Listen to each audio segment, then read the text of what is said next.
Good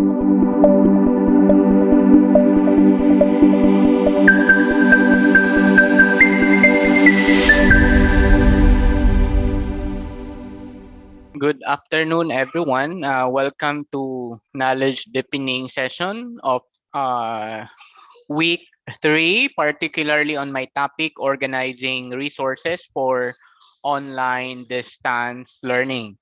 As we all know, in my topic, we have three learning outcomes. One is participants are expected to describe digital learning resources, and hopefully, you were able to examine the features of a virtual classroom and at the same time, a learning management system.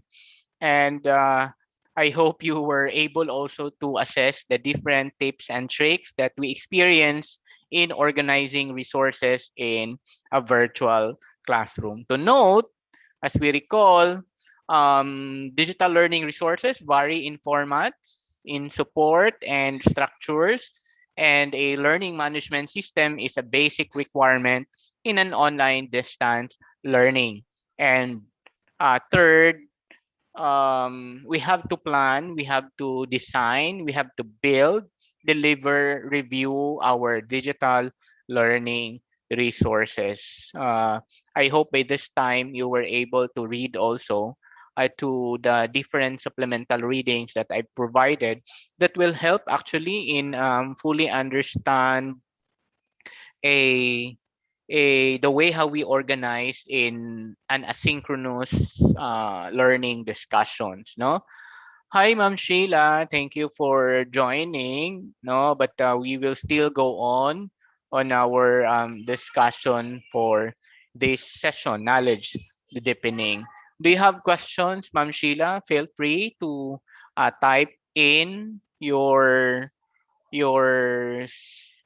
discussion, particularly on the topic, no? And so that we can discuss this. I'll wait for a while just in case you have questions to type. Please feel free to type in at the box and so that I can discuss.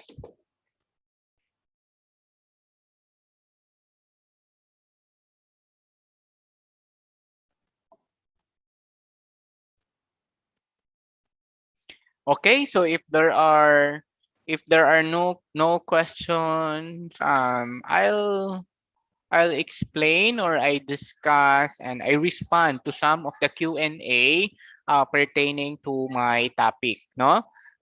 From Bermijo, OER is released under an open license that permits others with no or limited restriction. So how can authors of these works be given recognition? In the academic, citation is always very important. So that is the minimum recognition that we could do.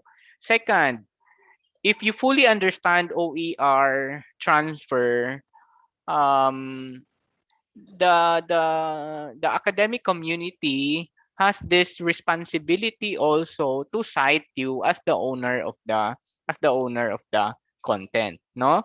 And if you really go into the, after all the content is, now again, you have to incorporate your name being the author and others.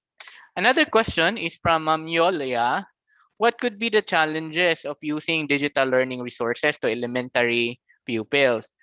I'm There's no challenge. The challenge really is on connectivity and access because take note, this is just a learning resource, meaning it's just a support material, a reading material.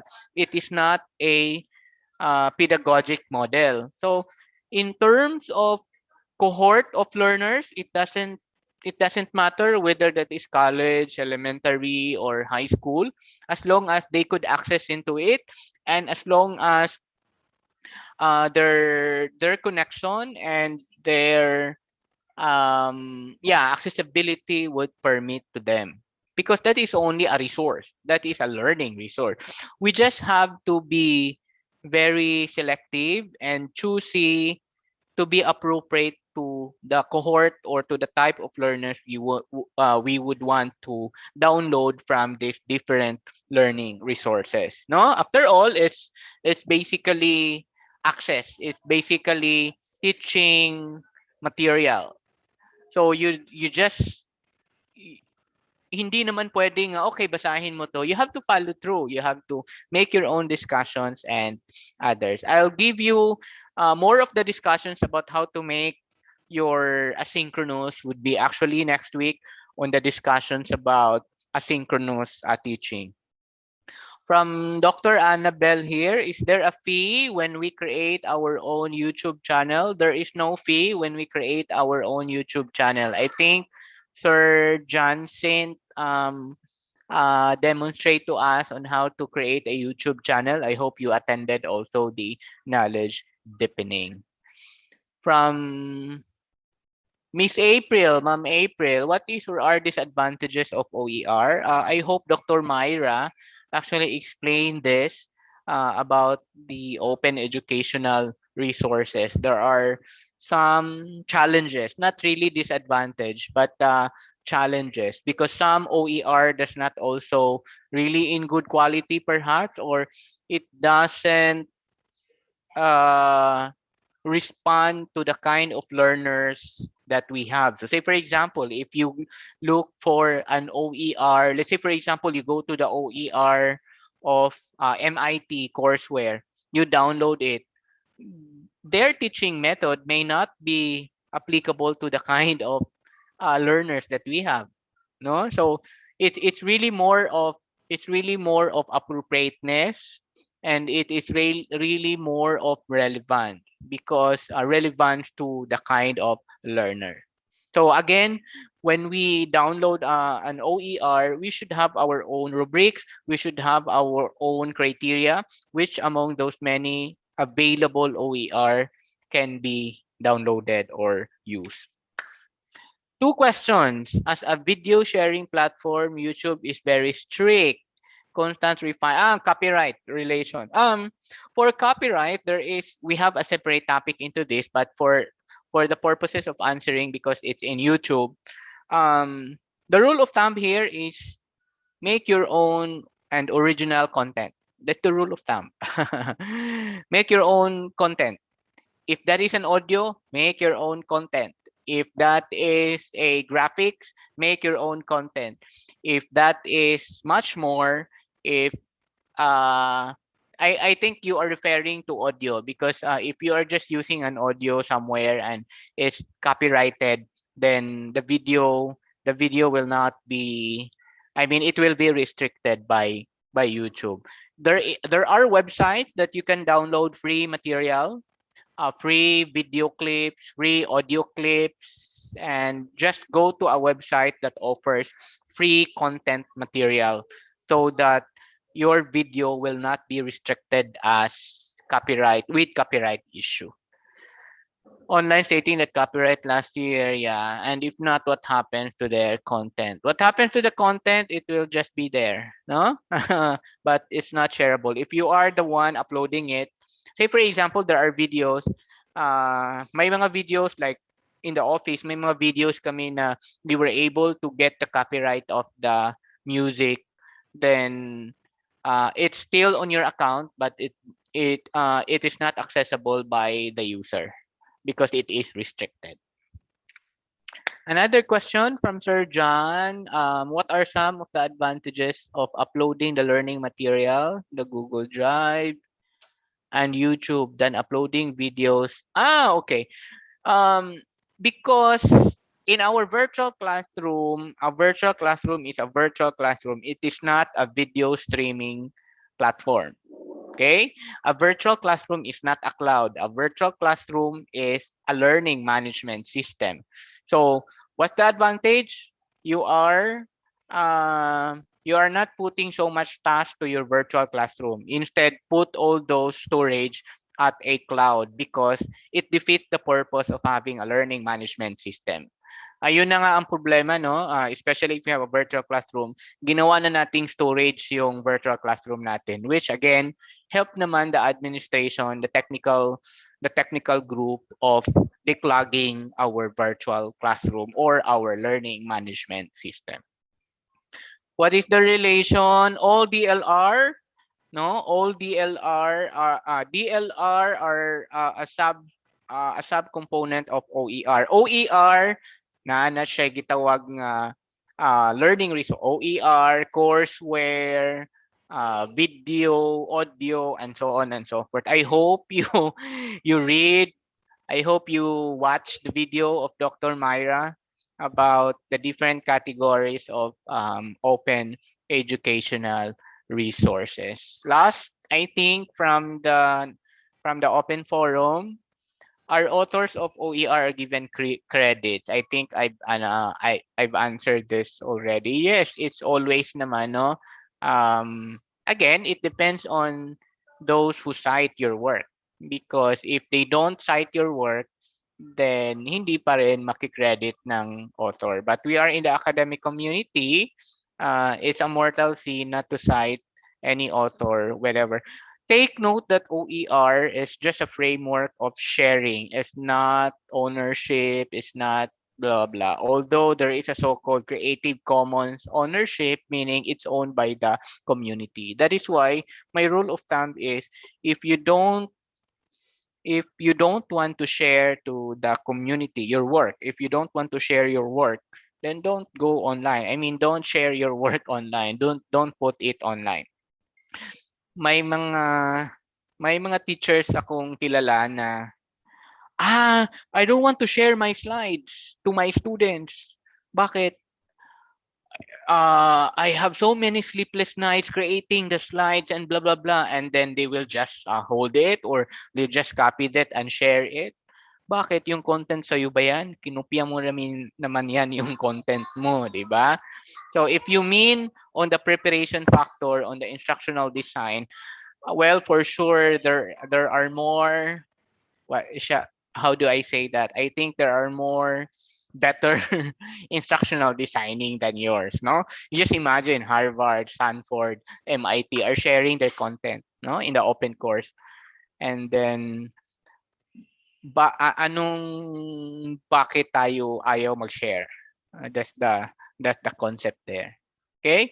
So as long as shareable yung content mo, share it to the public. Ako naman may mga content talagang na I don't share. For example, if I am doing a research and then the research is not yet being published, I don't share it pa. No? But once it is published na, then obviously I have to share it na. So may mga ganon. So may mga data that you are under agreement that you cannot share it. So don't share it. Don't put it into an open educational resource framework. Again, if you have questions, feel free. Sir Dennis, thank you for coming. And then Sir Warley, thank you for attending also. Please type on the chat box if you have questions. No? And then, oh, by the way, congratulations to our top performer for the last week, Janice and Mark.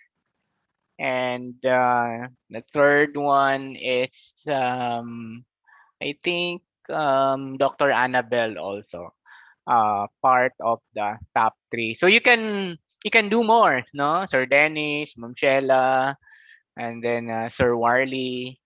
Maybe next time you will be on the top. No, and then for those who will be accessing this pre-recorded, I hope you will watch this. You will catch up by next time also. If you have further questions, feel free to put that into the open forum section. And don't forget to fill out the forum for week two's evaluation. Click you can actually click the link at the virtual classroom so that please help us improve, no? we made some changes in the future week based actually on your evaluation. So hopefully you can give your constructive comments so that we can we can improve the way we deliver our online training. After all, this is upscaling online teaching. Okay, let me check if there are questions. My first time to attend lesson about technology, sir. I can't pass the test po. I find difficulty po. Ah, I see. That's okay, sir. That's okay, sir. The hint really is you have to read all the materials we shared. You have to, if you don't like the video, you can download the slides. All the questions are actually taken from the materials that we shared with you. Some are some are not verbatimly copied and pasted, but discussed via the video material that we shared. Okay, what if I Yes, already sir. have my YouTube channel? Well, I may no need, Sir Warley. Just go on what you have. If you have an existing channel, just go on what you have. You don't need to redo, you don't need to make another one. Yes, Ma'am Sheila, you have question, please go ahead. Sharing lang, sir, last week. Sure, sure. medyo, medyo na-stress po kasi talaga personally na bukod sa connection last week hanggang ngayon, sobrang hirap po ng converge po kasi yung sa amin.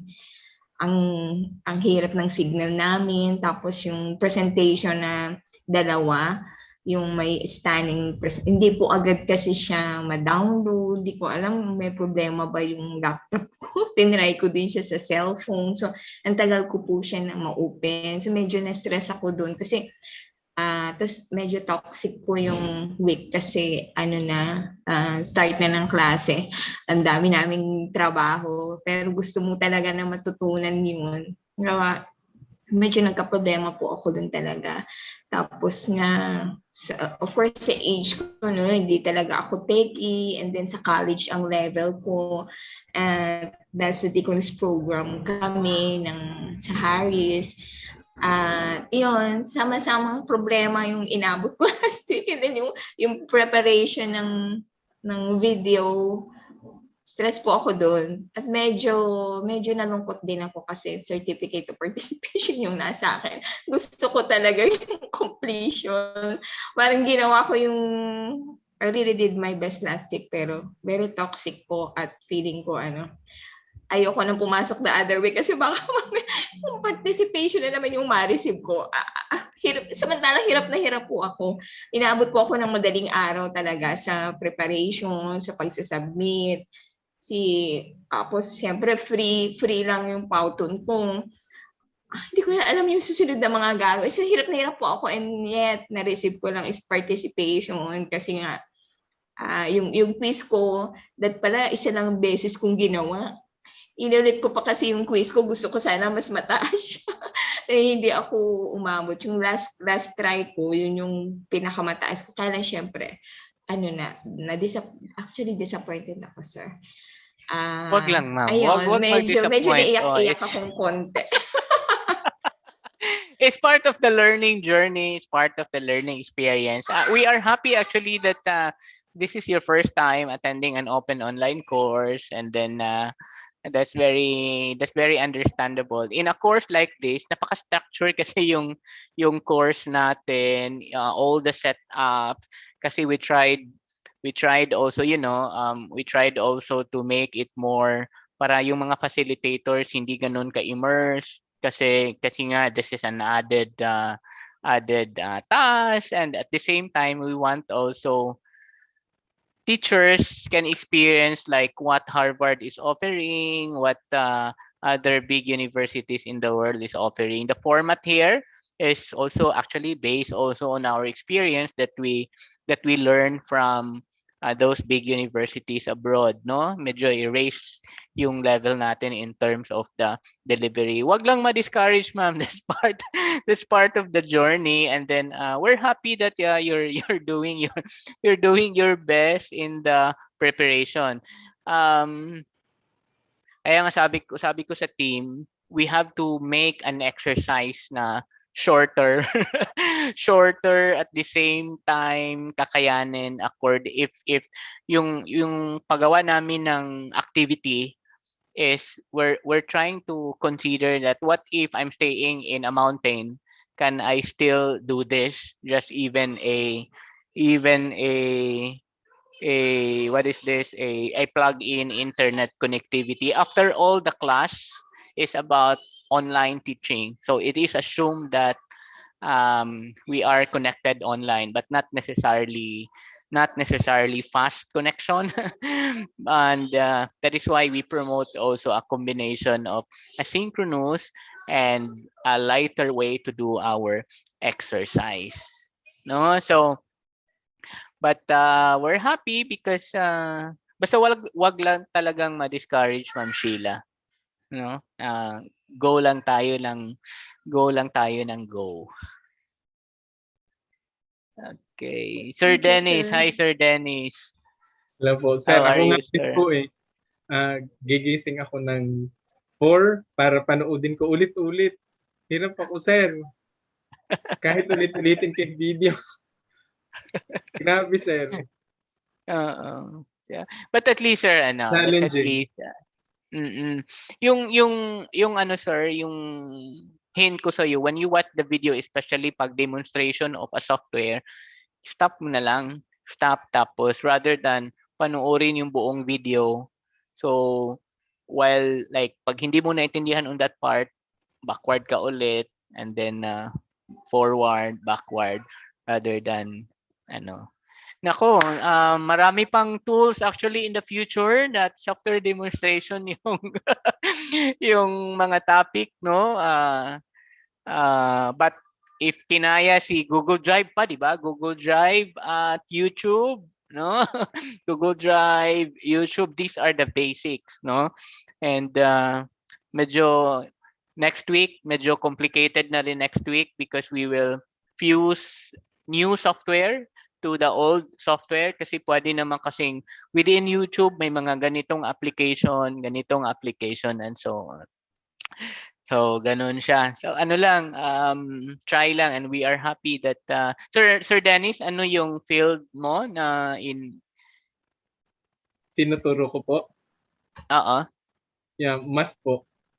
That's math, why very oo, challenging encoding po ng mga activities ng bata.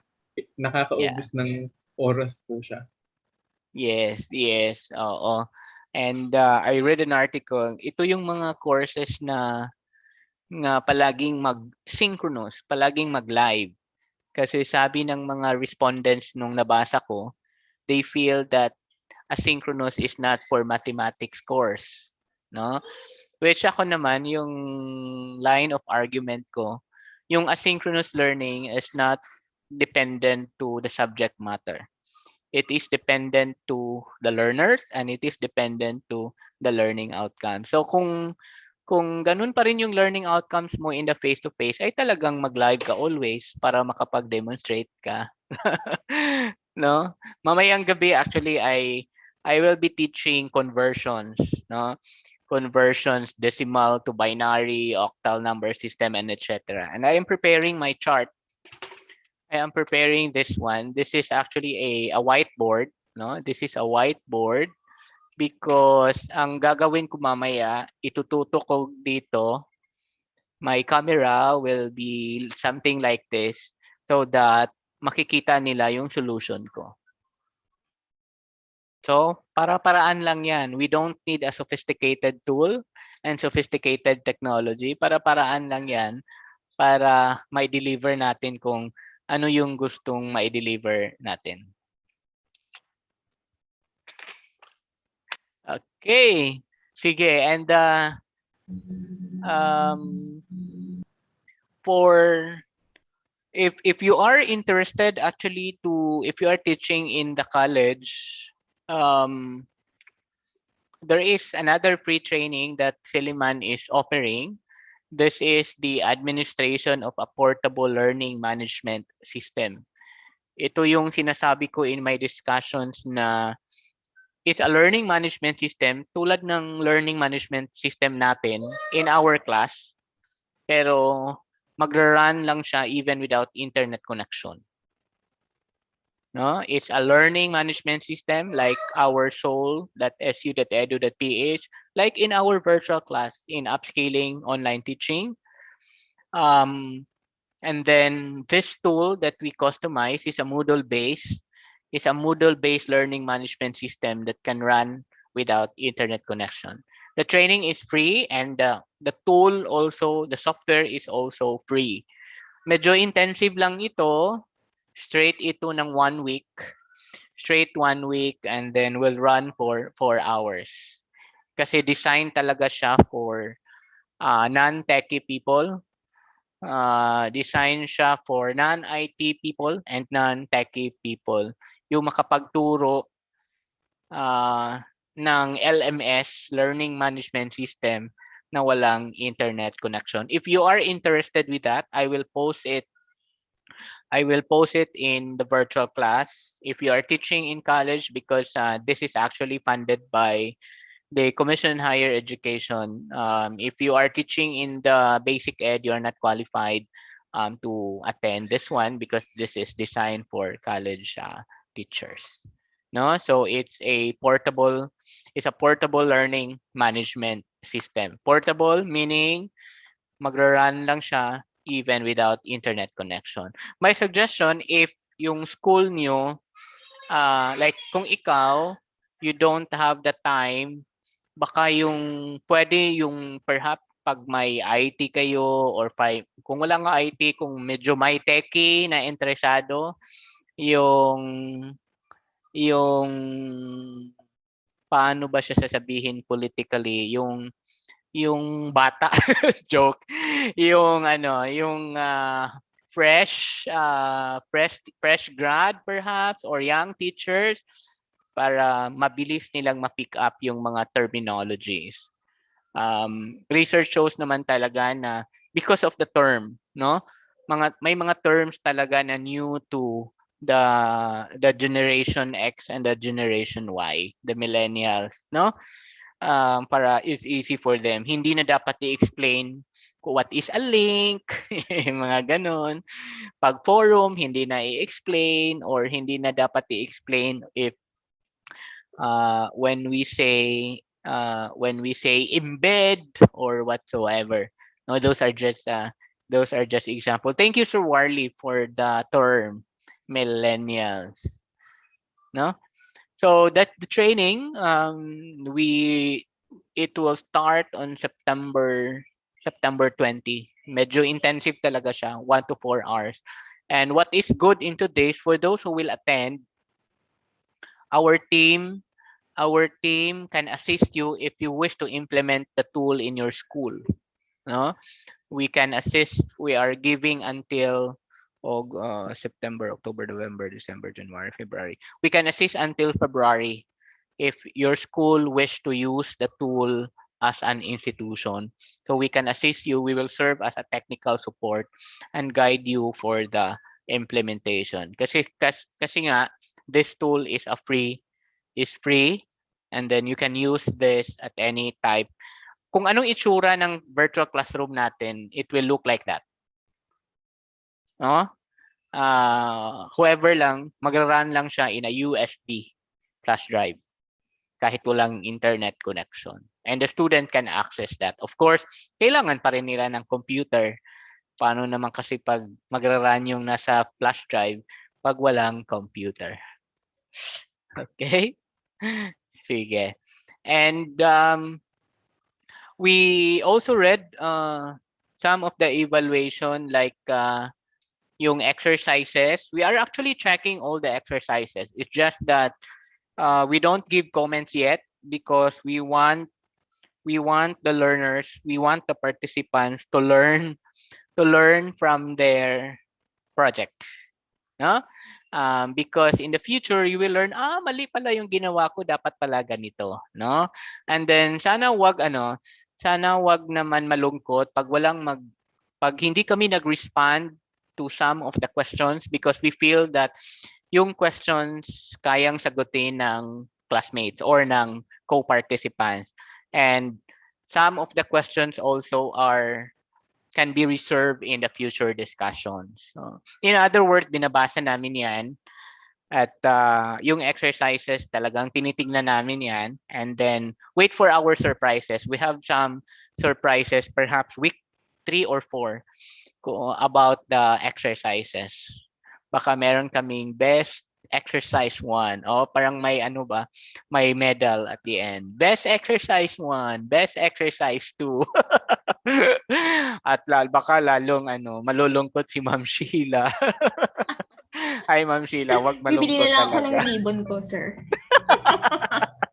Madaming medal yung anak ko, sasabit ko sa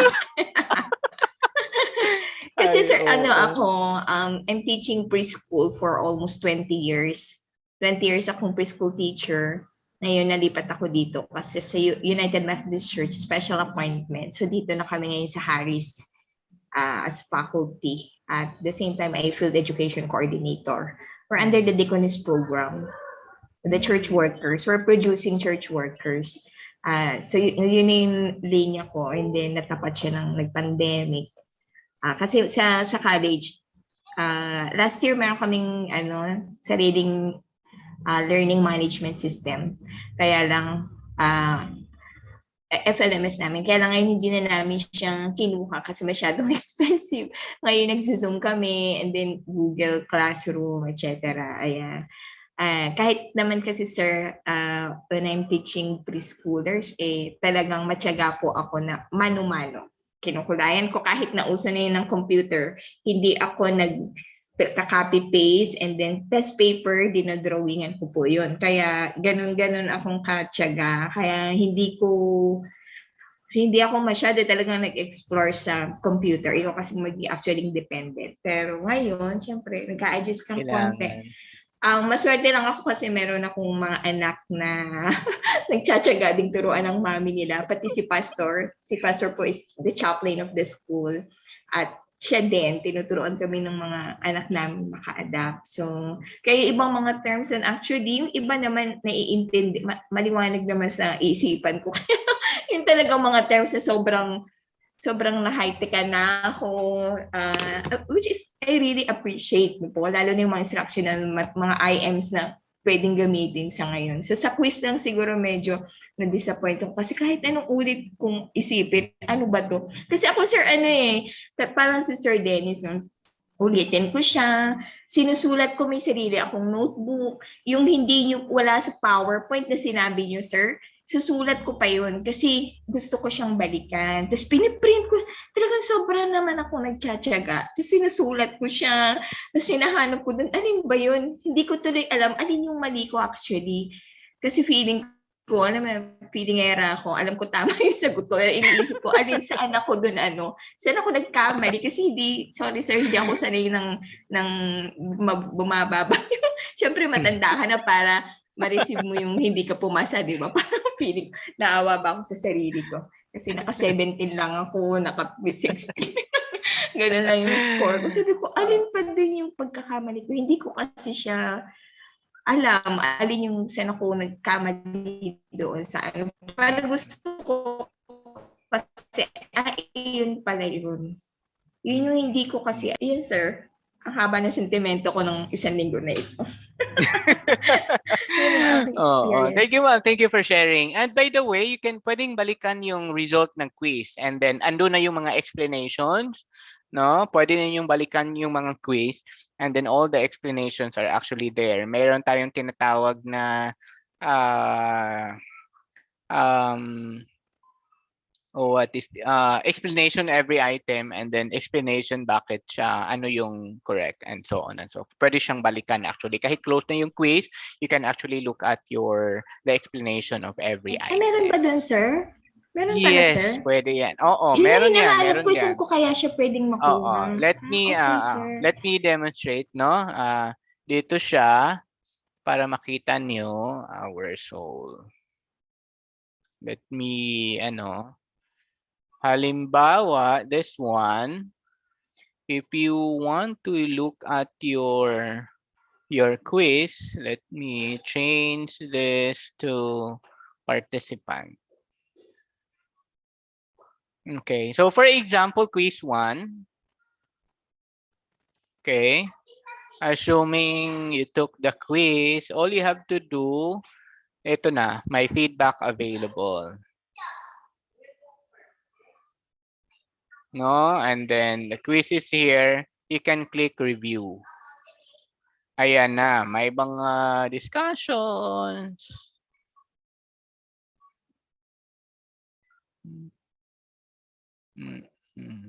So, may mga ganon. Para pwede siyang balikan. May mga clickable siya. If you want to read more, may mga ganon siyang item. Sir, lumalabas ba yan after a week? Ano ba, last week? So, Once makuha it is na. closed. Once it is closed. Okay. Oo. Immediately, pag naku-close na siya, yung quiz, makukuha niyo. So, Opo. ganon. Para alam No? namin saan Yes, kami nagkamali. Mailapin mo na. Oo. So, ganon ka, actually yung material, yung platform, yung Moodle base, ganon siya ka-powerful. But yung palagi kong inuulit-ulit, masasayang si technology if we don't have the strategy, we don't have mga ways and means and how to do it. But ang importante talaga is familiar din tayo sa platform para we would be able to paano natin i-integrate yung content natin at yung strategy natin. For sure kasi alam ko we are very good in our own craft. Alam natin yung tinuturo natin. Alam ko na you have the teaching strategy. Siguro ang talagang kulang is the adjustment of the modality, on the delivery. Kasi nga again, hindi naman tayo trained talaga doon for the online learning. But sabi nga ni Ma'am Sheila, we have no choice than to learn the technology because of this pandemic. No choice kasi tayo, 'di ba? No choice, and who knows, kahit mawala na si pandemic, we are excited to look forward na si Ma'am Sheila or Sir Dennis magaling na on the technology. 'Di ba, Sir Dennis? Oo, kasi sabi nga there's no turning back, and yung skill kasi pag na-acquire na natin 'yan, diyan na 'yan. So, kahit wala ng pandemic, kahit mag face-to-face na, baka gustuhin na natin a blended learning na lang, na at the same time you're using the technology, having the face-to-face, kasi not all content naman siguro na pwede nating i-face-to-face. Pwede na naman siyang i-blended or online. Based again on our learning outcomes that we wish to achieve. Okay?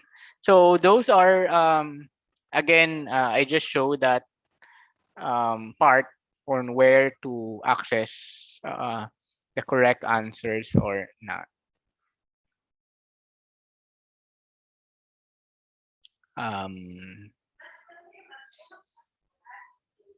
Sir Dennis, anong school ka, Sir Dennis? Sa Adventist Academy po. Caloocan, sir. IT, Sa Caloocan. Manila. First time mo rin, sir, na mag-attend ng ganitong training? But, yes po.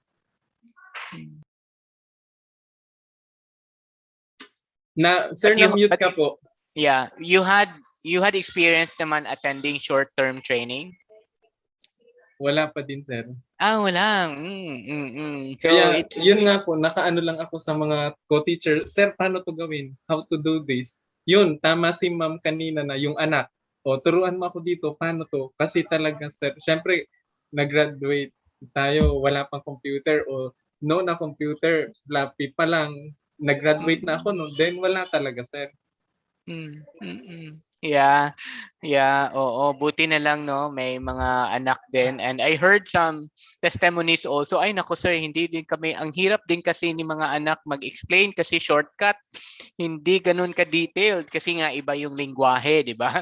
Iba yung mga terms nila, dire-diretso kaagad, and tayo we have to kailangan pang mag-sync ano yung term na ibig sabihin ibig sabihin nila, kasi ganyan talaga, there is really communication gap even in the terminologies of the millennials and so on and so forth. Anyway, my last tip actually when you organize your virtual classroom, kung may mga content na available online, you don't need to really reinvent the wheel.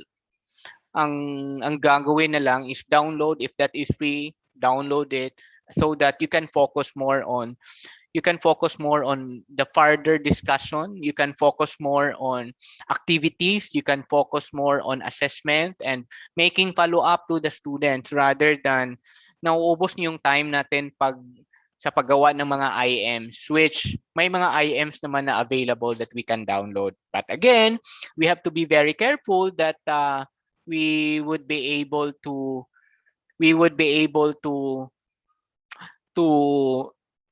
make sure that the content that we downloaded are really open, free, and accessible to everyone. And you don't need to develop your IM from the scratch because after all there are vast of information available online. Meron lang tayong dapat rubrics, meron lang tayong dapat criteria, relevance, in terms of appropriateness, and in terms of transfer, ownership, and etc. Okay, so it's 4 o'clock. Once again, thank you for joining, and I for those who are listening, I mean who will be watching the recorded material. That's okay. Continue working with all the exercises, and we would love to see you at least once in a while in our knowledge deepening.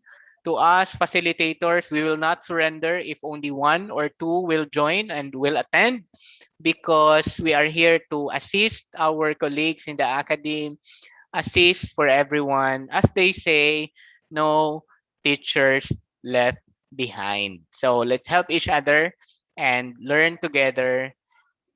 But for sure, we have a different learning journey, but for sure, we can reach at a common goal. No, di ba, Sir Dennis and Sir Warley?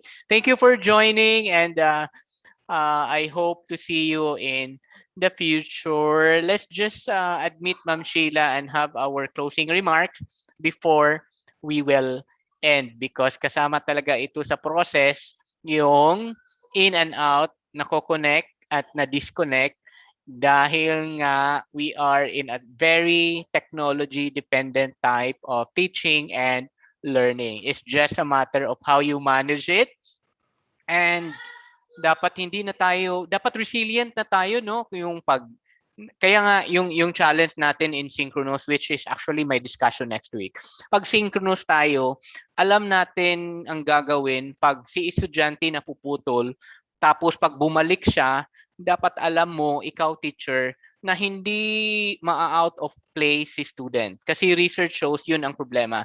Teachers do not know how to welcome back learners. Hi, Ma'am Sheila. No, as what I'm saying, we are actually waiting you to come back. I saw you requesting access, so we're just accepting you here, but we are about to leave. Oo nga, As sir. I Thank was you, sir. saying, as I Nag-disconnect was po saying, eh. that's okay. Ito yung mga I was, nakaka-stress po eh. Mm-mm. Oo, yun ma'am, yun ang importante. We have to learn also na sana ma-fight natin yan na pag na-disconnect tayo, na-stress, which is really totoo, no? Before, like, halimbawa, pag nagtuturo tayo tapos may estudyanteng na-disconnect, for sure yung estudyante na-stress, di ba? So, ang gagawin natin, si teacher, we will help the learners na hindi siya ma-stress. Kaya nga sabi ko, alamin natin yung mga strategy pag we are teaching online tapos may na-disconnect tapos nagko-connect ulit, yan, gawa tayo ng paraan na yung students, mafe-feel niya na welcome back pa rin siya, hindi siya lost. Otherwise, it will increase actually anxiety of the learners. No? So, once again, thank you very much for joining and I hope to see you in our future knowledge deepening. Bye-bye. Thank you po. Thank you, sir. Thank you, sir. God bless po. God bless.